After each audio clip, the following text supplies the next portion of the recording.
Hey, good afternoon, everyone. This is Dr. Guidry, and just kind of wanted to go over that issue with Miranda warning.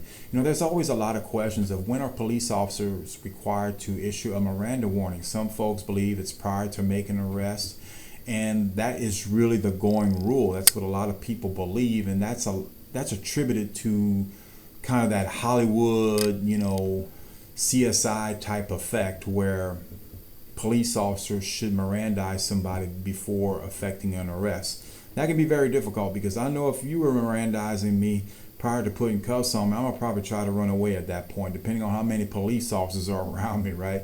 But all joking aside, the key to this is Miranda warnings are required when you as an officer, the arresting officer, or whomever in terms of a police officer, are going to conduct a custodial interrogation. That key word is custodial. That means you already have somebody in custody based off of some sort of probable cause, right? You arrested them, you had probable cause. Now you want to discuss with them in terms of what happened, what occurred during this crime. Let them get their story out, because in a confession at the end of the day, will help strengthen your case when it comes to evidence and whatnot.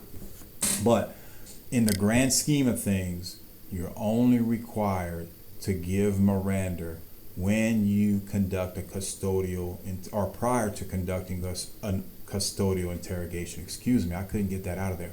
So make sure you understand that. Now, that doesn't mean that your agency won't tell you how or when you should issue a Miranda warning. A lot of agencies do some different things when it comes to a Miranda warning. But in terms of just black and white, in the grand scheme of things, make darn sure prior to conducting any custodial interrogation related to the crime you just arrested someone for, you best had read them Miranda, because at that point you could lose some crucial evidence. I said you could.